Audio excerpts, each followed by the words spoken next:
Shalom, and welcome to a message for the Parsha for Parshat Yitro.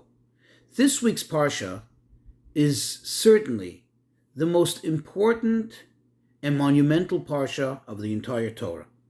As in this week's Parsha, we read about the event, the most spectacular event ever that took place in the history of the world, and that is the revelation of God, the giving of the Torah at Mount Sinai. And it describes it in detail, much detail. One of the things that the Torah tells us that took place as God revealed the Ten Commandments, as he delivered his word to the Jewish people, was it says, Vayihi kolot ubrakim. It describes how there were tremendous sounds and thunder and lightning and thick clouds and a fire raging. There was a spectacular, I would call it a spectacle. There was a spectacular production. Now I ask you a question. We know that everything that Hashem made in the world is for a purpose. Every single thing, whether we know it or not, whether we have the privilege of understanding its purpose, but everything certainly has a purpose. And actually it's logical, it makes sense. Even a normal human being wouldn't do something for just no good reason. Certainly Hashem, who is the ultimate in everything, when he created the world, he made everything with a purpose. We also, of course, know that whenever Hashem makes a miracle or does something special, there is certainly and most definitely a very important reason for him to do it. In other words, Hashem is trying to convey a message. Hashem is trying to teach us something. He wants us to glean something from it. He wouldn't just make it for no reason. So I ask you a question. Why would Hashem have pulled off this massive, spectacular production in order to deliver the Torah? Actually, if you think about it, if one wants to study, if one wants to absorb knowledge, think of, for example, a library. Think of a lecture. What really is the proper setting? You have quietness. You're able to focus. You're able to pay attention.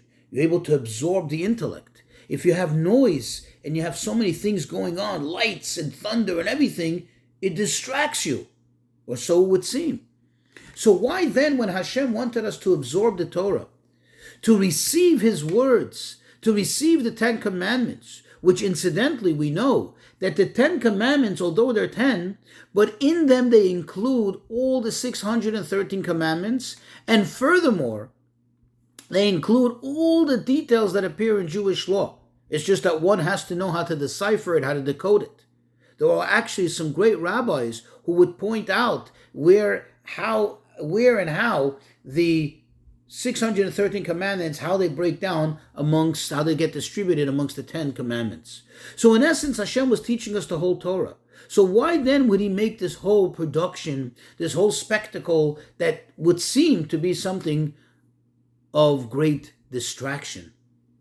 The answer is that the purpose of the Torah, the purpose of, say, for example, the study of Torah, the contemplation of Torah, is that it affects and it permeates the entire world, the entire existence, all of the material of the world, all the physical aspects of the world. That was the purpose. And that process began at Matan Torah, the giving of the Torah at Mount Sinai.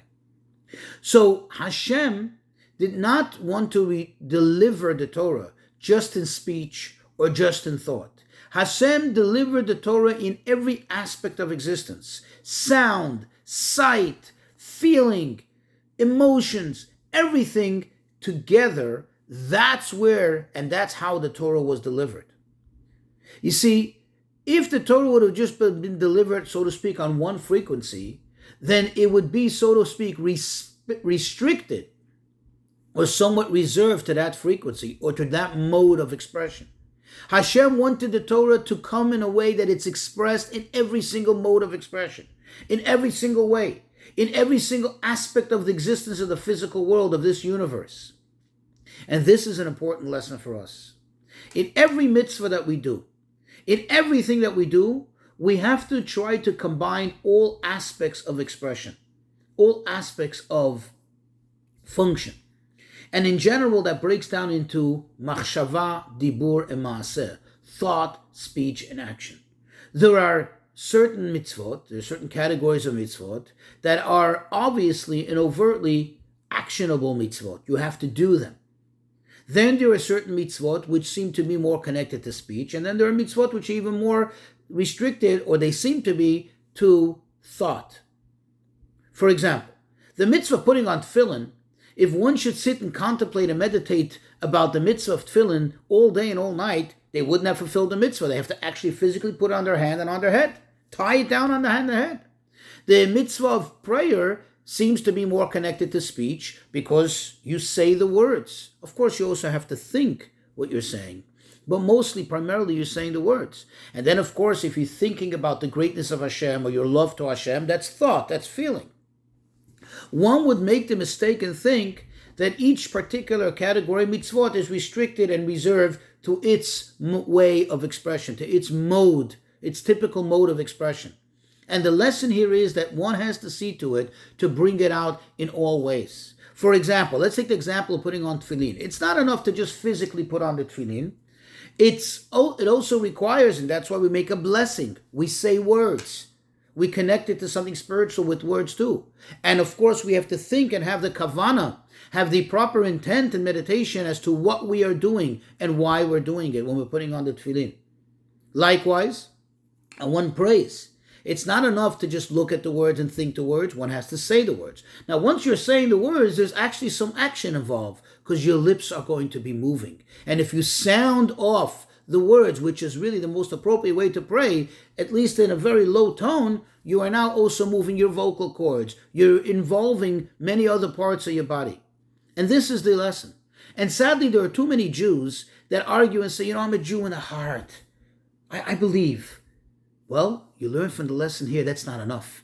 Hashem wanted, just like He did, He gave us a lesson. He gave us an example of how we should do. It's not enough to just have it in thought. It's not enough to just have it in the heart. You have to bring it out. You have to express it in all ways and manners. Everything in any way that's in any mode that's available to us that Hashem put into the world. Shabbat Shalom.